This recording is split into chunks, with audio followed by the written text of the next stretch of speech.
તાજા સમાચાર તમારી ભાષામાં મેળવવા માટે ડાઉનલોડ કરો Gujarati mid Danny app.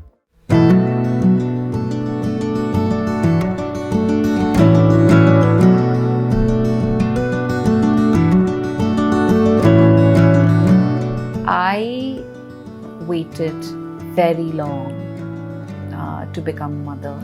That time when both mother and child, both of us were at risk. We almost lost our lives. Hi, I'm Dia Mirza and you're watching me on midday.com. Hello everyone, this is Ocean Fernandez from midday.com and our guest for today is a multifaceted achiever. She's an actor, a climate crusader and a mother. Please welcome Dia Mirza. Hi Dia, how Hi, are you? Ocean. Very good. Welcome home. Thank you so much. Thank you for having us. So Dia, motherhood is something that you're making the headlines for because you are such a hands-on mother and it's so lovely and inspiring to see you do your daily routine despite juggling all the professional commitments that you do. And Aviana is going to turn 3 very soon. So it's been a while since you're in this journey, since you've embarked on it. Do you recall the time when you acknowledged that you're going to bring a new life into this world 3 years ago? Oh my God. So my mother will tell you this, that ever since I was a child, I was a mother. I've always had a very strong maternal instinct. And all my friends and my family have always enjoyed the benefits of that. My colleagues and co-stars have always called me Ammi Jaan and all kinds of things. I waited very long to become a mother, and it was a very, very tough wait. I was very clear, when very early in life, that I wanted to have a child early, and it took a long time to get there. So when I did discover that I was pregnant, it was the most beautiful moment of my life. It felt like everything that I had hoped for and wanted for was finally going to happen. I think in many ways you don't quite fully understand the depth of that emotion until you start living with your child physically. And of course the moments of the movement in your womb, and just that knowing that, oh my God, there's a being inside me that's growing. But the magic in the interactions, when the first smile that your child gives you, Yes. the first time your child latches on to you, the first time that your child smiles at you, the first time your child falls asleep in your arms, the first time your child says mama, the first time your child says I love you too. These are just things that I think like I was saying this to a friend the other day, that I thought that being a mother was a kind of love that you can never fathom. Like, it's just the most extraordinary kind of love and the truest form of love. And what is amazing about it is that it finds a new form every day, and it just keeps expanding. Even though you think you can't possibly love more, it just starts expanding. It just expands every day. It's quite phenomenal. Amazing. It was very insightful as well. So Dia, you have been very vocal about your son's journey since the time he was born, from the time he was in the NICU. You've shared it with the people out in the open. But what I want to know is, because you as a mother, you have reached postpartum and you have a child who is in the NICU battling his own battles at that moment. What was the healing process for you? Because I'm sure your family must have been around you, the biggest support. But you're feeding, bleeding, doing all at once. What was the healing process for you? Ocean, even now when I think back to that time when both mother and child, both of us were at risk, we almost lost our lives. and he had to be brought out the end of the 6th month, which was, at 820 grams, which is so little. And of course, the reason why I shared our journey with everyone was because I drew so much hope from the stories that I was able to read online. And my friends shared with me about, somebody they knew who'd had a similar experience. And I wanted our story to give parents, mothers hope. Because that, the unknowing and the uncertainty around extremely premature birth and all the complications it comes with can be a deeply distressing and unsettling time. I think I was in a unique situation for a few reasons. One, I conceived Avian and was able to have Avian at an age and stage in my life when I think I had gathered some experience. And it was obviously a much desired pregnancy. And Avian was a baby I'd prayed deeply for. So the one thought that never left my heart and my mind was that he came to me after a very long wait, and I believed with every cell in my being that he would not leave me. I just believed it with all my heart. And no matter what the statistics were or the percentage, like they would say, this much percentage chance survival, or this is the risk, 95% risk involved with the surgery. I would just, of course, it's important for you to understand the medical condition and understand fully what is happening and comprehend that. I never allowed my mind to focus on that. I only focused on giving him love and focused on giving him strength.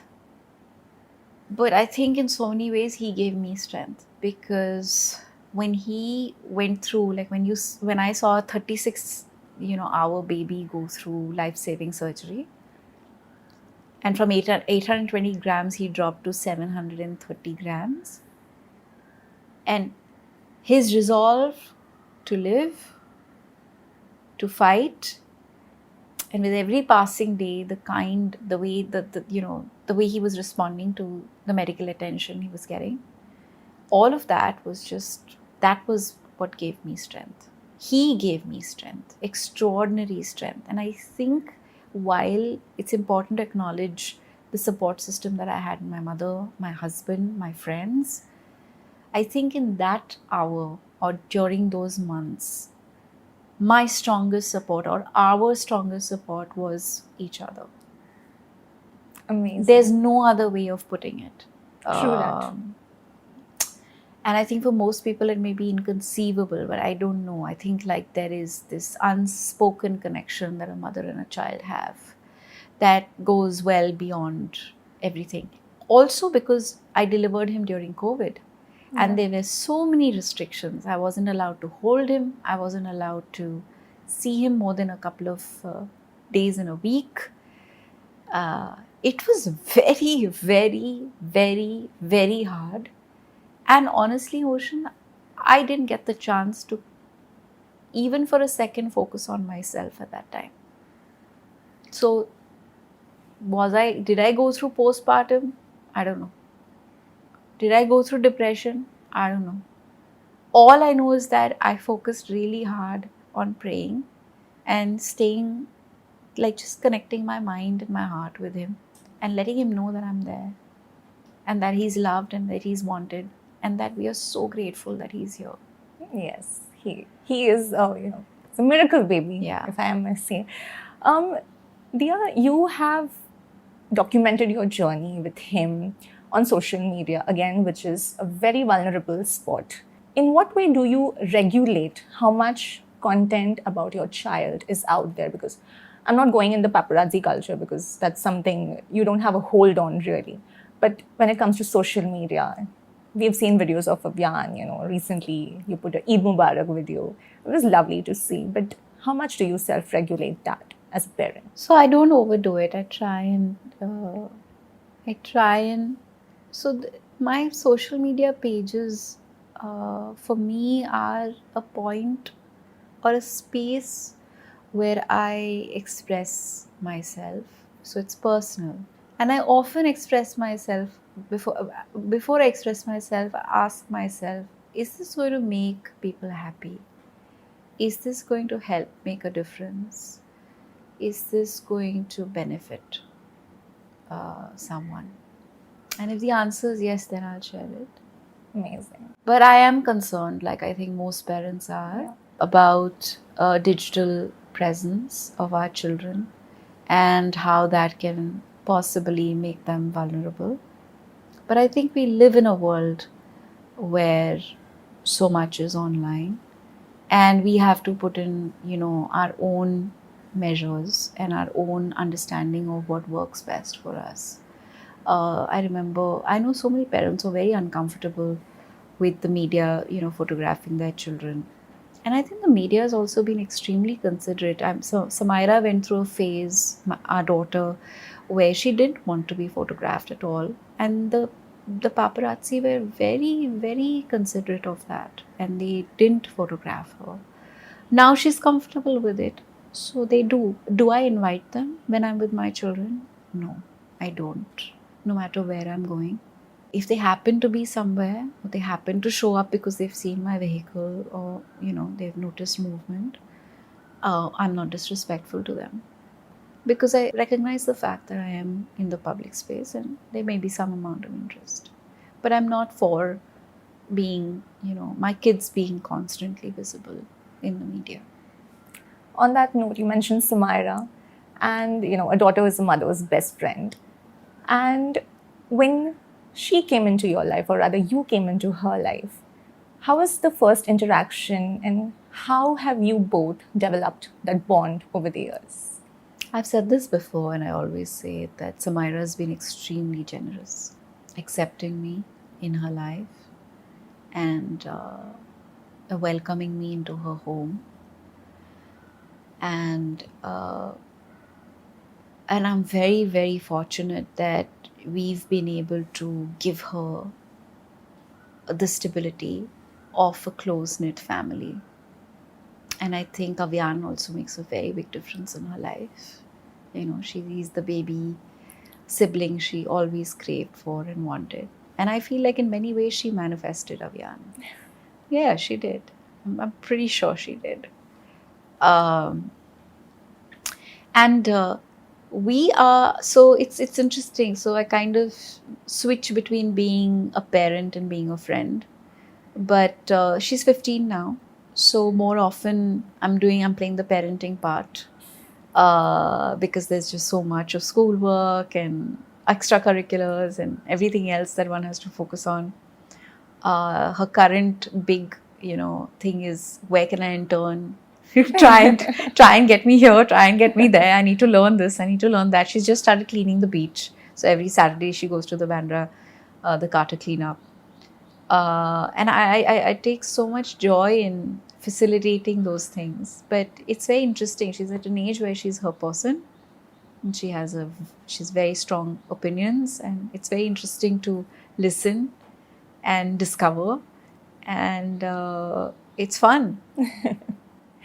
Dia, coming to your acting career, ever since you turned a mother, you have taken some very substantial yet very impactful roles. Is it a conscious choice that you make that now you're a mother, you need to sign up on projects that have some kind of impact on the society? So I think, Ocean, what had happened with me was that about a decade ago, actually after I started producing, I was 26 when I started producing. When I started to produce films, I realized that the kind of effort and money and just resources that go into telling a story are tremendous. And it's so important to be able to align yourself with something that has some gravitas and some depth and can offer some meaning and value. And I've always believed that storytelling is an instrument for social good. And as an actor, my choices can be an instrument for social change and social good. And this is my purpose. My purpose is not merely to entertain. My purpose is to be able to make a difference. And I became very clear about that quite young. So therefore, I made very, very considered choices. And I think after becoming a mother, the one thing that I acknowledge, and I'm sure as a mother you do too, that your time is not entirely your own. You know, your time belongs to your children. And if I'm going to rob them of my time with them, then I would much rather or prefer to go away from them for something that I know will add deep meaning and value to their life. Otherwise, it's pointless to me. So I don't want to go away just to be like, I don't know, indulge a fancy. Even that's okay. But I think it's important for children also to grow up around parents who they see and witness actualize their full potential, who they witness and see individuals who are pursuing the full potential of their being. And it's so important for Avian and Samaira to witness both their parents becoming the people they want to be. Thank you so much, Dia. Thank you, Ocean. Subscribe કરો Gujarati mid day. Bell icon પર click કરીને મેળવો તમામ વિડીયોના direct notification.